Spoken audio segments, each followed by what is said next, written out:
I'm okay, I'm fine. Kincana, Kincana, teng neng neng neng neng. Ku menahan rasa sakit, rasa sakit. Few moments later. Assalamualaikum warahmatullahi wabarakatuh.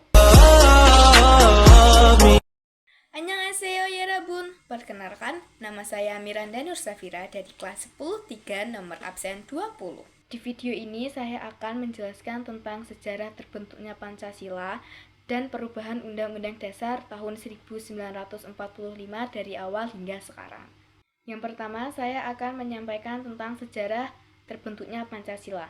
Jadi, sejarah terbentuknya Pancasila itu diawali dari kekalahan Jepang dalam Perang Pasifik pada bulan Maret tahun 1945. Untuk menghadapi situasi krisis ini, pemerintah Jepang pada tanggal 1 Maret tahun 1945 mengumumkan dibentuknya Badan Penyelidik Usaha-Usaha Persiapan Kemerdekaan Indonesia atau yang biasa disebut BPUPKI dan yang bernama Jepang Dokuritsu Junbi Kosakai. Badan Penyelidik Usaha-Usaha Persiapan Kemerdekaan Indonesia atau BPUPKI sah dibentuk pada tanggal 29 April tahun 1945. Anggota BPUPKI dilantik pada tanggal 28 Mei tahun 1945 dan diketuai oleh Dr. Rajiman Widodiningrat. Dan disinilah awal mula terbentuknya Pancasila.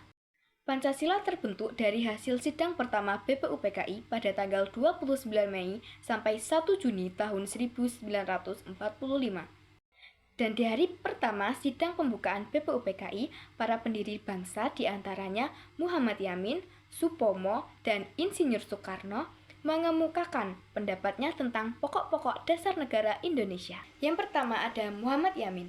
Muhammad Yamin lahir pada tanggal 24 Agustus tahun 1903 di Sumatera Barat. Ia menyampaikan ide-idenya mengenai dasar negara pada tanggal 29 Mei tahun 1945 yang meliputi 5 asas. Di antaranya adalah peri kebangsaan, peri kemanusiaan, peri ketuhanan, peri kerakyatan, dan kesejahteraan rakyat. Yang kedua ada Supomo. Supomo lahir di Sukoharjo, Jawa Tengah pada tanggal 22 Januari tahun 1903.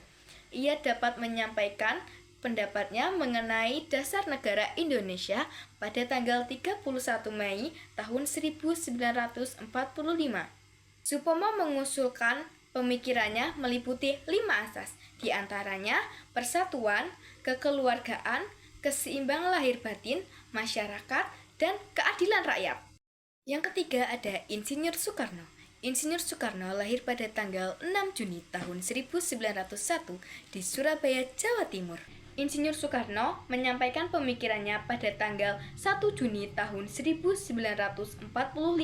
Pokok pikiran Insinyur Soekarno mengenai dasar negara Indonesia mencakup 5 hal.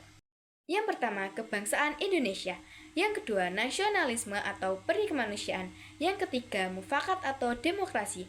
Yang keempat, kesejahteraan sosial. Yang kelima, ketuhanan yang berkebudayaan. Pada akhirnya, tanggal 1 Juni tahun 1945, disetujuinya Pancasila sebagai nama dari 5 dasar negara Republik Indonesia. Di antaranya, ketuhanan yang Maha Esa, kemanusiaan yang adil dan beradab, persatuan Indonesia, kerakyatan yang dipimpin oleh hikmat kebijaksanaan dalam permusyawaratan perwakilan, dan keadilan sosial bagi seluruh rakyat Indonesia. Dan yang kedua, saya akan menjelaskan tentang perubahan Undang-Undang Dasar Negara Republik Indonesia tahun 1945 dari awal kemerdekaan hingga sekarang. Undang-Undang Dasar Negara Republik Indonesia tahun 1945 merupakan konstitusi pertama negara Indonesia. Dalam perkembangan sejarah ketatanegaraan, Konstitusi Negara Indonesia pernah mengalami perubahan beberapa kali. Terjadinya perubahan tersebut dipengaruhi oleh keadaan dan dinamika politik yang berkembang di Indonesia. Dalam sejarah perkembangan ketatanegaraan Indonesia, ada 4 macam undang-undang yang pernah berlaku. Di periode pertama pada tanggal 18 Agustus tahun 1945 sampai 27 Desember tahun 1949. Di periode ini terjadi penetapan Undang-Undang Dasar tahun 1945. Periode kedua tanggal 27 Desember tahun 1949 sampai tanggal 17 Agustus tahun 1950. Di periode ini terjadi penetapan Konstitusi Republik Indonesia Serikat. Periode ketiga tanggal 17 Agustus tahun 1950 sampai tanggal 5 Juli tahun 1959. Di periode ini terjadi penetapan Undang-Undang Dasar Sementara tahun 1950. Periode keempat tanggal 5 Juli tahun 1959 sampai sekarang. Terjadinya penetapan berlakunya kembali Undang-Undang Dasar Negara Republik Indonesia tahun 1945. Selanjutnya ada proses perubahan Undang-Undang Dasar Negara Republik Indonesia tahun 1945. Perubahan pertama dilakukan pada sidang MPR pada tahun 1999. Perubahan kedua dilakukan pada sidang MPR tahun 2000. Perubahan ketiga dilakukan pada sidang MPR tahun 2001. Dan perubahan keempat dilakukan pada sidang MPR pada tahun 2002.